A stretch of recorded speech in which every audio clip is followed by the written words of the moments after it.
మహానాడుకు ముహూర్తం దగ్గర పడడంతో ఏర్పాట్లలో నిమగ్నమైంది పసుపు దండు. హైటెక్ హంగులతో ప్రతిష్టాత్మకంగా నిర్వహించేందుకు సిద్దమవుతోంది.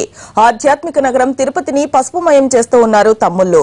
మరోవైపు తీర్మానాల విషయానికి వస్తే రెండు రాష్ట్రాల మధ్య సమస్యలు ఒక ఎత్తైతే ప్రస్తుతానికి మిత్రపక్షంగా ఉన్న బీజేపీకి సంబంధించి ఎలాంటి ప్రస్తావన ఉంటుందన్నది ఆసక్తికరంగా మారింది.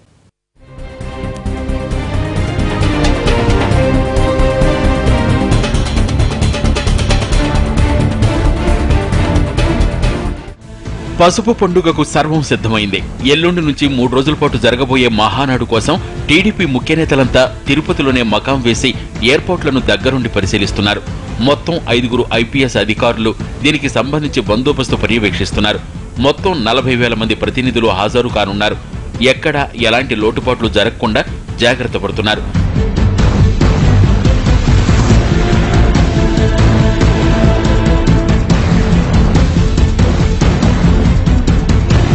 తిరుపతి నెహ్రూ మున్సిపల్ గ్రౌండ్స్ ను ఇప్పటికే పోలీసులు స్వాధీనం చేసుకున్నారు.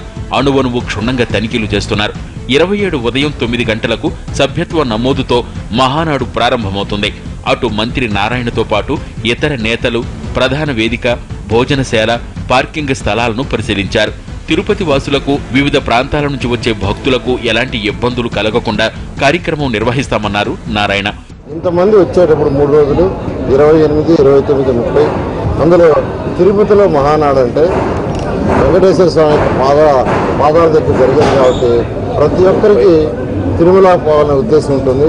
అందుకని ఇక్కడికి ఎక్కువ మంది వస్తారు కాబట్టి ఈ యొక్క సిటీలో మన తిరుపతి నగరంలో ఉండే రోడ్లే కొంతవరకు ఇరుకు రోడ్లు, ఎటువంటి ఇబ్బంది లేకుండా ఇక్కడ లోకల్ పోలీస్ డిపార్ట్మెంట్తోనూ వాళ్ళందరితో డిస్కస్ చేసి 13 పార్కింగ్ ప్లేసులు ఏర్పాటు చేశారు. మరోవైపు మహానాడు వేదికగా రాజకీయ తీర్మానంలో ఈసారి ఏ అంశాలను పొందుపరుస్తారనే ఆసక్తికర చర్చ పార్టీ వర్గాల్లో జరుగుతోంది. మొత్తంగా 28 తీర్మానాలుంటే వాటిలో ఏపీపై 14, తెలంగాణపై 8, కామన్ గా 5 ఉంటాయి. అయితే రాజకీయ తీర్మానంపైనే అందరి దృష్టి ఉంది. సహజంగా ప్రతి మహానాడులోనూ రాజకీయ తీర్మానాలకు అధిక ప్రాధాన్యం ఉంటుంది. ఈసారి ఆ పాళ్లు కాస్త ఎక్కువయ్యాయి. ముఖ్యంగా వలసల విషయాన్ని ప్రస్తావించాల్సి ఉంటుంది. దీనిపై పార్టీ వైఖరిని మహానాడు వేదికగా చెప్పాల్సి ఉంటుంది.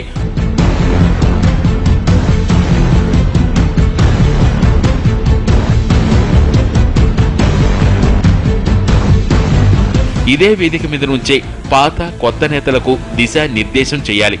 ఏపీలో వలసలతో టీడీపీ బలోపేతమైతే పక్క రాష్ట్రంలో మాత్రం వలసలతో పార్టీ బలహీనపడింది. ఈ క్రమంలో దాన్ని చాలా జాగ్రత్తగా ప్రస్తావించాల్సిన పరిస్థితి కనిపిస్తోంది. బీజేపీతో సంబంధాల విషయాన్ని కూడా రాజకీయ తీర్మానంలో ముఖ్యంగా చెప్పాలి. ప్రస్తుతానికి ప్రియమైన శత్రువుగా ఉన్న బీజేపీతో భవిష్యత్తులో ఎలా వ్యవహరించాలనే క్లారిటీని ఈ వేదిక ద్వారా, అది రాజకీయ తీర్మానం ద్వారా పార్టీ శ్రేణులకు చెప్పాల్సి ఉంటుంది. మొత్తం మీద ప్రస్తుతానికి రాజకీయ తీర్మానం డ్రాఫ్ట్ సిద్ధం చేసుకుని చివరి నిమిషంలో పూర్తి స్థాయిలో రూపొందించేందుకు కసరత్తులు చేస్తున్నారు పార్టీ పెద్దలు.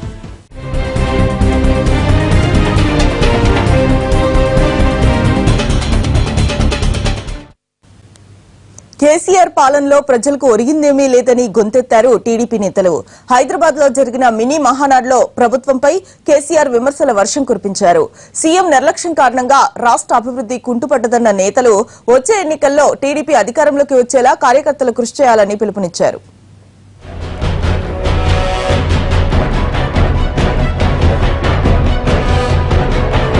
మినీ మహానాడులో కేసీఆర్ ను టార్గెట్ చేశారు తెలంగాణ టీడీపీ నేతలు. మహానాడుకు ముందుగా పార్టీ శ్రేణులను సిద్ధం చేసేందుకు జరుగుతున్న మినీ మహానాడును హైదరాబాద్ లో నిర్వహించారు. ఇందులో పాల్గొన్న టీడీపీ నేతలు తెలంగాణలో ప్రభుత్వ పాలనపై విరుచుకుపడ్డారు.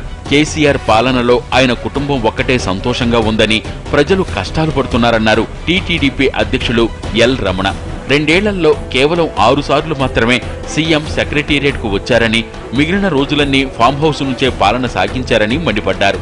6 నెలల కాలంలో ఈ సంవత్సరంలో కేవలం 6 సార్లు వచ్చినటువంటి మొట్టమొదటి ముఖ్యమంత్రి కేసీఆర్ అని చెప్పి మనవేస్తున్నా.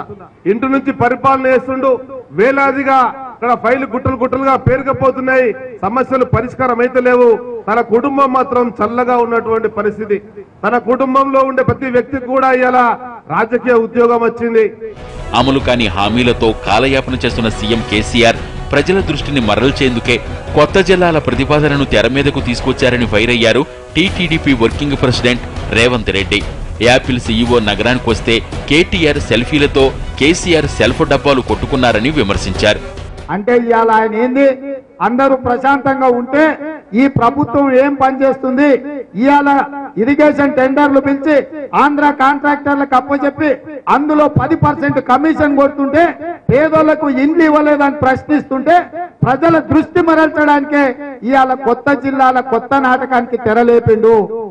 ఇవాళ టీఆర్ఎస్ ప్రభుత్వాన్ని చూస్తుంటే కొత్తగా వచ్చిన రాష్ట్రానికి కోతుల గుంపుకు అప్పచెప్పినట్టుంది రాష్ట్రాన్ని. సెంటిమెంట్ కారణంగానే గత ఎన్నికల్లో ఓటమి పాలయ్యామన్నారు టీడీపీ పాలిట్ బ్యూరో సభ్యుడు మోత్కుపరి నరసింహులు. త్వరలోనే కేసీఆర్ కుటుంబ పాలనపై ప్రజలు ఉద్యమిస్తారని జోస్యం చెప్పారు. టీడీపీ పేద ప్రజల కోసం పుట్టిందని, వారికి అండగా నిలిచి ఉద్యమాలు చేస్తామన్నారు.